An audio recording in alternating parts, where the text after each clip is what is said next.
Defense Minister Yoav Gallant says Hamas has launched a war against the State of Israel.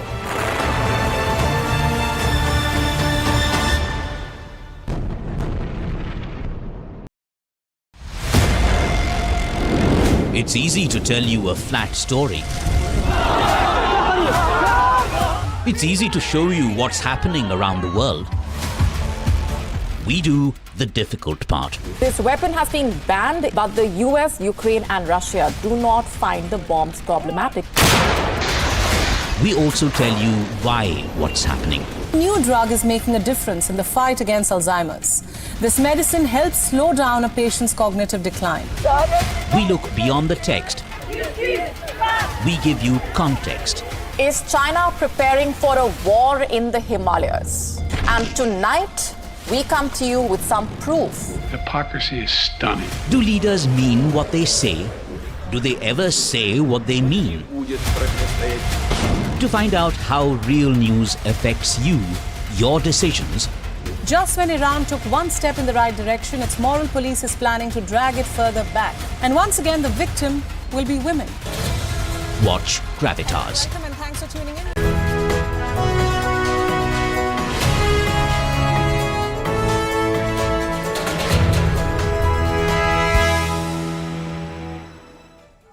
The countdown to 2024 has begun, and here we are bringing you the year's final episode of Gravitas. Hello and welcome. My name is Molly Gambhir. What a year it has been. Endless wars, Chinese muscle flexing, terror in Pakistan, G20 in India, the Houthis bringing the Gaza war to the Red Sea. The year 2023 saw new alliances like the CHIM, China, Iran and Moscow.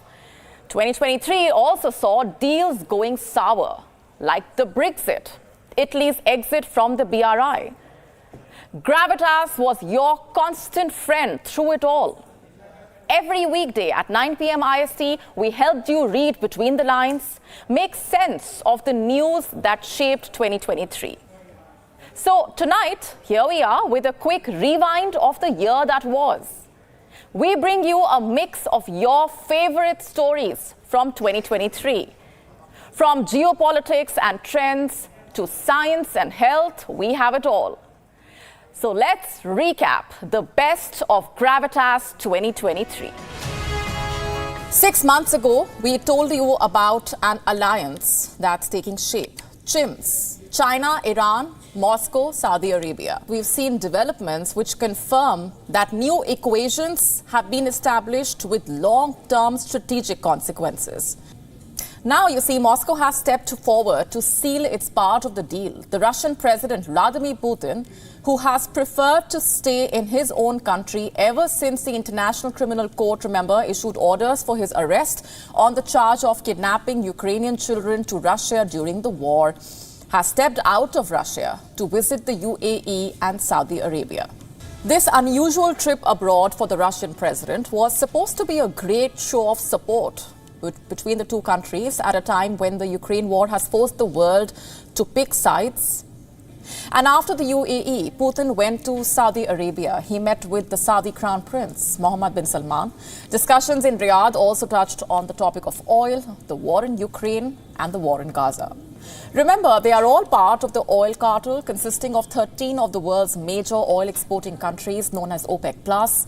We can be absolutely certain that President Xi in Beijing, the closest contemporary ally of Putin, was watching this show with a quiet smile of great satisfaction. But this is not the conclusion. Another nation enters the fray, further cementing this alliance while America and its allies watch helplessly. Iran. Since the invasion of Ukraine, Russia has turned to Iran for weapons, with Iranian drones on top of that shopping list.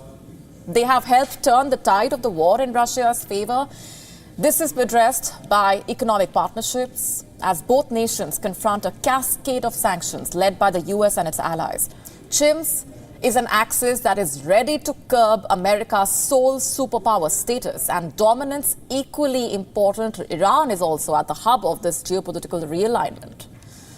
It is forging closer ties with Russia and China, hoping to ease its economic woes and build a powerful new axis of power, one that is capable of countering the US-led West. We are calling chimps an important development in international relations because of its great ability to control the Asian scenario for the foreseeable future. And there's only one loser here, the United States of America. America may remain a superpower, but chimps could become a second military and economic strategic power. There is one collateral question. Has China filled the strategic vacuum in the Gulf left by India? We will leave that for you to ponder upon. It's confirmed. Italy, the G7 member to join China's Belt and Road, is dumping China's biggest international project. Why? For the same reason that poorer nations have discovered. It's a setup. It's a cheat. Italy says the BRI has not produced the results we were hoping for. Poor Italy. It was wrong in hoping for results in the first place. Rome should have known better. Why do I say that? Because the BRI is paved with no good intention whatsoever. Its sole purpose is to expand China's influence through a debt trap, through coercion, forced cooperation, especially where vulnerable countries are concerned. BRI is all about weaponization of the global supply chain. It still evades me how countries were even sold by BRI's misleading roadmap. Better late than ever, there is finally a turn in the road. Italy is gifting China a Brexit on the 10th anniversary of the Belt and Road. But for now, the Italian Foreign Minister Antonio Tajani says that Italy would prioritize a strategic partnership over a single deal. I'm quoting now, a strategic partnership involves all sectors, so it is more important than single bilateral agreements such as the Silk Road or Belt and Road, which so far is unsatisfactory in terms of exports and investment. That's what Italy is saying. These are Tajani's words. There is no point sugarcoating this humiliating breakup. Now, we all remember the sensational words that Italy's defense minister, Guido Crosetto, had used when talking about the BRI back in July. He called the BRI wicked. And I have to say this, it's high time that other remaining BRI countries also do as the Romans do. And realize that China is a road hog and the BRI is a road to nowhere. Our cover story tonight asks a startling question. Just what on earth are the Japanese doing on the blood-soaked battlefields of Ukraine? They are doing what adventurers and killers from around the world are doing, fighting for whichever side offers more money. You see, the Ukraine war has become a viper's nest of mercenaries, and this conflict started with a battle cry of national interests. But both sides have outsourced killing to bands of globe-trotting mercenaries. In fact, the Japanese group is fighting for the Ukraine flag against Russians. They have not taken their government's permission. They are freelance, being ferried and armed by contractors across borders. Last year, the Japanese were hired by the Georgian Legion, a military unit formed by mostly ethnic Georgians. They have been fighting against the Russians in Donbass. And reports say since last year, this legion has hired and is still hiring Japanese fighters. Some of them are civilians, some of them are former soldiers, and some belong to Yakuza, the Japanese mafia. The question is, why do so many private armies even exist? What is the reason? First of all, because mercenaries are expendable. You see, they get paid, they know the risks, they don't have families to weep for them who go to the media. They don't ask questions, they just take the orders. They don't answer to a state but to their employer. They are motivated by profit. It is an easy transaction. Transparency, political consent, human rights. Private armies are not bound by any of these, and that is why they thrive. And the question is, where does international law even stand on this? The Geneva Convention criminalizes mercenaries, yet international bodies have done nothing to disband the private armies. And why is that? You see, because the most powerful countries are playing this dangerous game. And the UN Security Council members are busy building private armies themselves. The Wagner Group, now told to concentrate on its dozens of operations in Africa, is one of many. Why stop at a biological warfare when you can also plan for a more traditional war? In fact, it's one that has been in the making for years now. China has grand plans, you see. I'm talking about the invasion of Taiwan. It is no longer a question of if it will happen, but when. China has carried out numerous dress rehearsals, but none has been able to tell us what really happens on D-Day. What happens when the Chinese military marches towards Taiwan? Now, one American think tank has come up with a few answers. The Center for Strategic and International Studies says that the Chinese invasion of Taiwan will fail. In other words, the dragon's dreams won't come to life. But, yes, there's a but. This think tank says that this will only happen if America helps defend Taiwan. I told you, this is an American think tank. So you shouldn't be surprised that the role of Washington is being played up. Now, will Washington step in to defend Taiwan? US President Joe Biden says, yes, America will defend Taiwan. But America won't be alone in defending Taiwan. If the US goes to war, its allies are likely to follow. And Japan will be the first one. Look at this map now. Look at how close Taiwan, China and Japan are to each other geographically.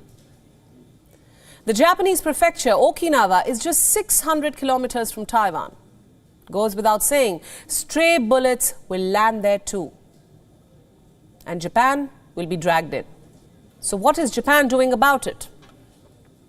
The government is doubling its defense budget. Japan will be spending about 2% of its GDP on defense.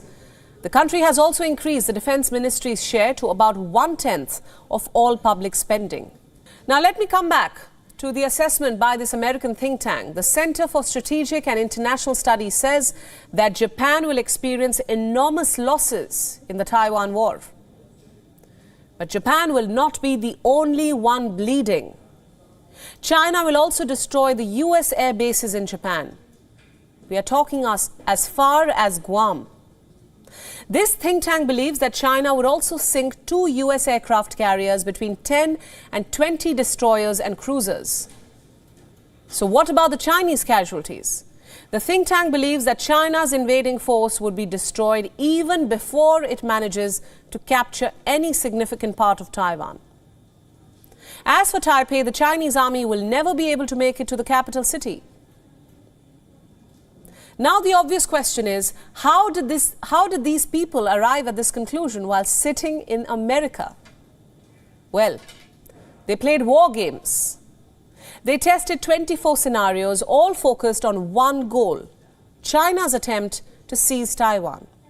Also, what happens if the war takes a nuclear turn? Japan knows the answer to that question. The Chinese have nukes. So do the Americans. Neither of the two will want to be seen as the weaker side. Push comes to shove, either Beijing or Washington could be forced to press the nuclear button. What happens then? There's only one way to avoid this. Forget the war games, forget the actual wars, the ones fought in the past and the ones that armies are preparing for at present to win in the future. It's time to move on. And our next story is from Pakistan. It's facing another threat of a civil war, and this time not due to political differences or a leader's vested interests.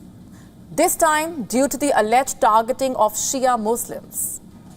It all started with an FIR against this man. His name is Agha Bakir al-Husseini. He is an influential scholar and cleric, and he recently presided over a religious gathering where he spoke about Pakistan's blasphemy laws.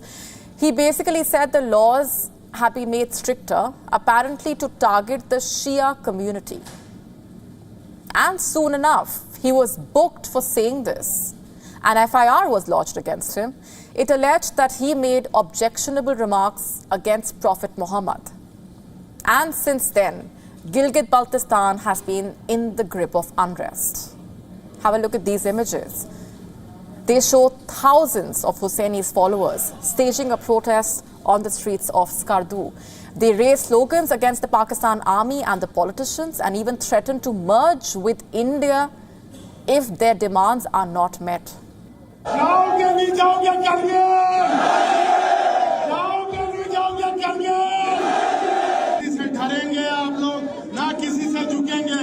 अगर तुम रास्ते में doubt पैदा करोगे तो हम करगिल जाके दिखाएंगे तुम्हें खुदा की कसम अगर तुमने किबला आगा वाकिर अल हुसैनी को गिरफ्तार करने की कोशिश रही ना हम रहेंगे ना फिर तुम रहोगे. In any case, this is not the first time that Shias in Pakistan are protesting. They have done so multiple times in the past. And not without reason, of course. After all, in the last 3 years, they have been arrested or targeted for merely proclaiming their beliefs. And this time as well, the case seems to be no different. In my next story, I want to speak directly to the young professionals watching me right now. Those who are hustling daily, hourly. Those who are locked in the rat race, those who are trying to do it all. It's time you slow down. Your health demands it. A dire warning has come from India's apex health research body, the Indian Council of Medical Research, or ICMR. A new study has found that there is a rise in heart attacks among young people, specifically those young people who have recovered from a severe case of COVID-19. As of 2021, when the virus was at its peak, a majority of coronavirus cases in India affected people between the ages of 31 and 40 years. So the statistics are alarming. And this study should serve as a wake-up call for all of us to slow down. There's been a rise in the number of unfortunate incidents, young men and women in their 20s and 30s dying from heart attacks. The reasons? Either long COVID symptoms or COVID treatment side effects. Cut to 2023, we told you about death on the dance floor last week. There have been alarming reports of heart attacks during Garba nights this year. At least 10 people died of heart attacks during Garba nights in Gujarat in just 24 hours.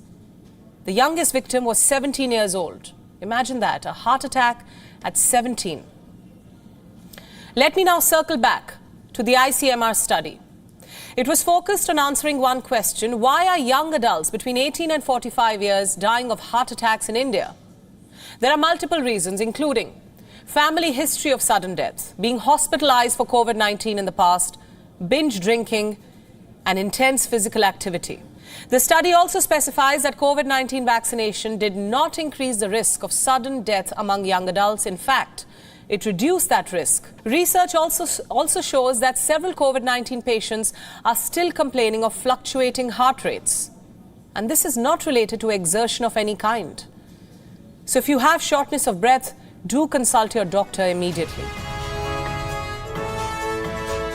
What happens when we die? Scientists might be one step closer to the answer to that big question. A new study has been conducted and it has revealed fascinating details, to say the least. Have a look for yourself. The study was conducted on survivors of cardiac arrest. Almost 40% of them had memories, dreamlike experiences, or some type of perception, even when they are unconscious. Interestingly, their brain waves showed signs of activity, and these waves have suggested awareness as they are being brought back to life, sometimes even up to an hour. And experts say that during a cardiac arrest, patients are teetering between life and death. They are in a deep coma and they don't respond to treatment physically at all. But at least 40% of them actually have a perception of being conscious to some extent. And that perception varies from person to person. For some, it is just a vague feeling that something is happening around them. And some may see their lives flashing by. Others may go to a place that feels like home. Several patients recalled aspects of the medical treatment, such as the pain, pressure, or hearing doctors. Others remember dreamlike sensations, like being chased by the police or being caught in the rain. Some survivors had positive memories of seeing a light, a tunnel, or a family member. Some felt intense emotions of love, tranquility, and peace. Others, however, had a feeling of separation from the body and a recognition that they had died. Scarily enough, some had delusions of monsters or faceless figures. Now, it's not clear exactly what it means if someone sees a deceased family member, revisits key moments in their life, or feels an overwhelming sense of love and peace. But doctors believe the emotional impact is important.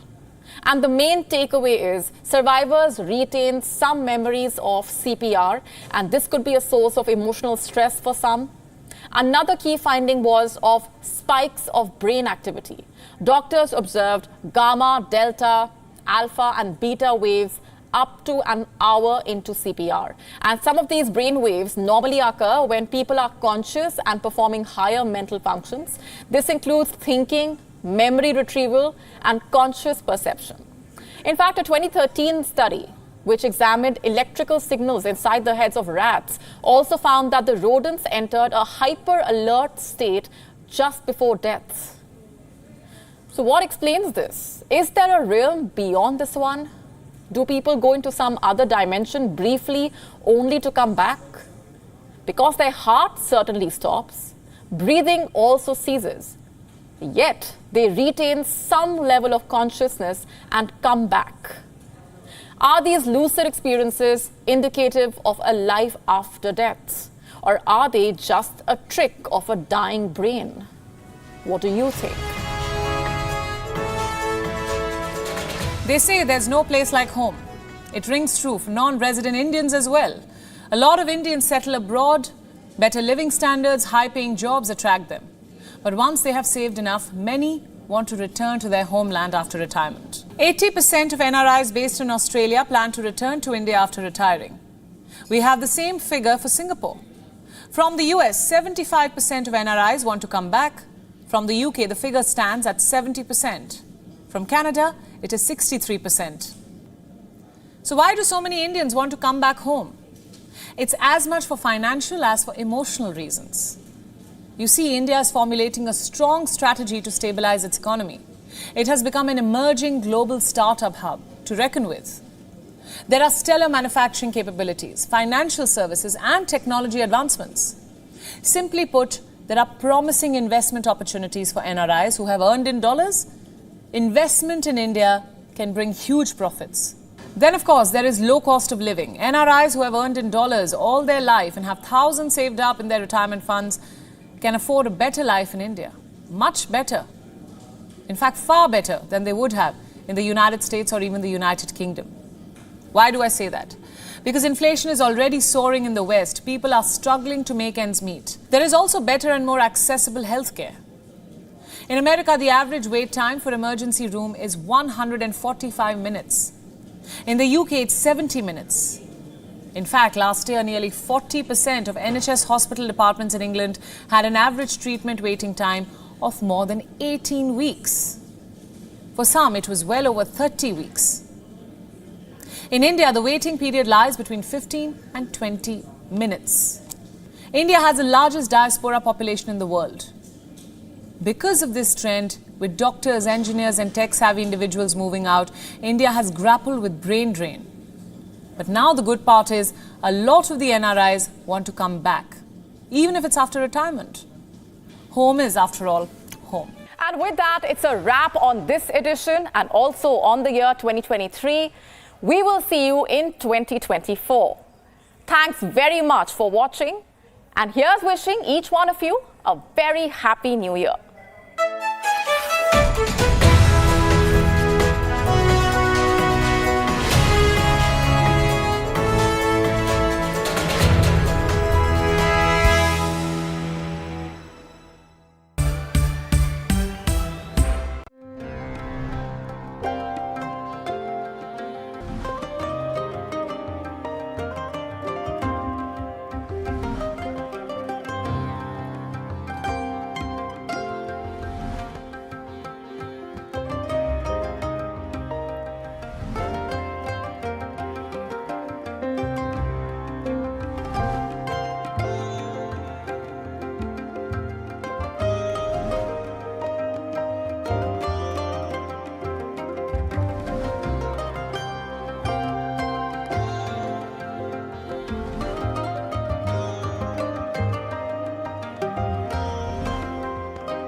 Israel woke up to a barrage of thousands of rockets fired from the Gaza Strip. אזרחי ישראל, אנחנו במלחמה. Hostilities have broken out between Israel and Palestine, and the tensions that had been gathering steam over the course of the last several weeks and months. The siren has gone off. I don't know if you can hear in the background what's going on. I'm going into the shelter now. So it's a very, very serious situation here across Israel. It's a state of emergency. The United States stands with Israel. Well, we are starting this broadcast with a developing story from West Asia, where Israeli Defense Minister Yoav Gallant says Hamas has launched a war against the state of Israel.